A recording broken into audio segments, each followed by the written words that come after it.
എന്തുകൊണ്ടാണ് ചിലർ സീരിയസ് ആകാത്തത് എന്തുകൊണ്ട് എന്ന് കൂടി ഞാൻ സൂചിപ്പിക്കട്ടെ. ഒരു വ്യക്തി ഒരേ സമയം മൈ ലൈഫിൽ ഡിസ്ട്രിബ്യൂട്ടർ ആകും. അതേസമയം തന്നെ അദ്ദേഹം 50 ലക്ഷം രൂപ ഇൻവെസ്റ്റ് ചെയ്ത് ഒരു ബിസിനസ് സ്റ്റാർട്ട് ചെയ്യുന്നു. നിങ്ങൾക്ക് തന്നെ അറിയാം ആ വ്യക്തി ഏത് മേഖലയിലായിരിക്കും കൂടുതൽ സീരിയസ് ആകുക.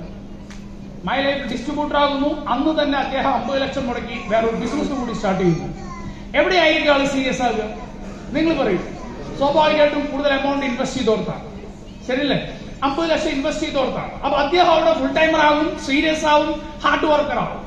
പക്ഷെ മൈ ലൈഫിനെ പക്ഷെ അദ്ദേഹം വില മതിക്കില്ല. പക്ഷെ നമ്മളെപ്പോഴും അറിയണം നമ്മുടെ കയ്യിൽ വന്നിരിക്കുന്ന ഡിസ്ട്രിബ്യൂട്ടർഷിപ്പിന് വാല്യൂ എന്താണ്. ചെറിയൊരു ചോദ്യം ഞാൻ നിങ്ങളോട് ചോദിക്കുകയാണ്. ശരാശരി ഒരു മാസം 10,000 രൂപ വരുമാനം ഉണ്ടാക്കാവുന്ന ഒരു ബിസിനസ് സ്റ്റാർട്ട് ചെയ്യണമെങ്കിൽ എത്ര രൂപ ഇൻവെസ്റ്റ് ചെയ്യേണ്ടി വരും? 10,000 രൂപ ആവറേജ് മാസം വരുമാനം ഉണ്ടാക്കാവുന്ന ഒരു ബിസിനസ് നമ്മുടെ നാട്ടിൽ സ്റ്റാർട്ട് ചെയ്യണമെങ്കിൽ കുറഞ്ഞ പക്ഷെ എത്ര ഇൻവെസ്റ്റ് ചെയ്യേണ്ടി വരും? ഒരു 10 ലക്ഷം എന്ന് വിചാരിക്കാം. Okay, ready? വിചാരിച്ചോ? റെഡി? അങ്ങനെയാണെങ്കിൽ ഒരു മാസം വരുമാനം ഉണ്ടാക്കാവുന്ന ഒരു ബിസിനസ്സിന് എത്ര ഇൻവെസ്റ്റ് ചെയ്യണം? വീണ്ടും ചോദ്യമാണ് അല്ലെ? എന്തിനാ ചോദിക്കുന്നത്? ഉത്തരം പറഞ്ഞാൽ പോലെ എന്ന് ചോദ്യം വരും. 10,000 വരുമാനത്തിന് 10 ലക്ഷം ഇൻവെസ്റ്റ് ചെയ്യണമെങ്കിൽ 1 ലക്ഷം മാസ വരുമാനത്തിന് അറ്റ്ലീസ്റ്റ് 1 കോടി ഇൻവെസ്റ്റ് ചെയ്യണം. ശരിയാണോ? കണക്ക് ശരിയല്ലേ? കണക്ക് ശരിയാണ്. 1 ലക്ഷം രൂപ മാസ വരുമാനത്തിന് 1 കോടി ഇൻവെസ്റ്റ് ചെയ്യണം ഫോർ എക്സാമ്പിൾ. അങ്ങനെയാണെങ്കിൽ മാസം 10 ലക്ഷം രൂപ വരുമാനം ഉണ്ടാക്കാവുന്ന ഒരു ബിസിനസ് വേണം. കുറഞ്ഞ വർഷം എത്ര വേണം? നിങ്ങൾ പറയൂ. 10 കോടി വേണം. ആണോ? നമ്മുടെ കയ്യിൽ വന്നിരിക്കുന്ന ഡിസ്ട്രിബ്യൂട്ടർഷിപ്പിന്റെ വാല്യൂ ഞാൻ പറയുന്നു, അടുത്ത 5 വർഷം കഴിയുമ്പോ നിങ്ങൾ ഓരോ വ്യക്തികളും മാസം 10 ലക്ഷത്തിൽ മേലെ വരുമാനം.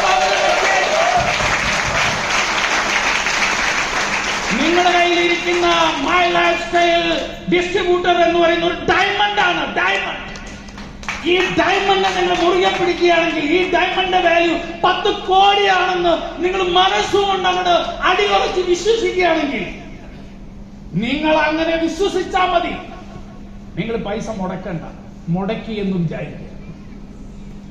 നമ്മള് അങ്ങനെയാണെങ്കിൽ 10 കോടി രൂപ ഇൻവെസ്റ്റ് ചെയ്ത് ബിസിനസ് ചെയ്യുന്ന വ്യക്തിക്ക് പ്രതിമാസം എന്ത് കിട്ടുന്നുവോ അതിൽ കൂടുതൽ വരുമാനം ഉണ്ടാക്കുന്ന വ്യക്തി നിങ്ങളായിട്ട് മാറും. ഇന്ന് നമ്മുടെ കയ്യിൽ വന്നിരിക്കുന്ന മൈ ലൈഫ് സീരിയസ് ആകും.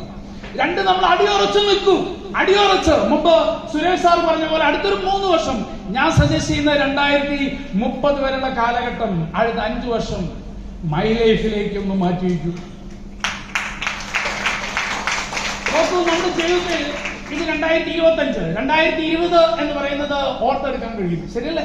2020 5 വർഷം മുമ്പ് ഓർക്കാവോ?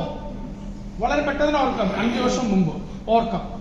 10 വർഷം മുമ്പ് വേണമെങ്കിൽ ഓർത്തെടുക്കാം.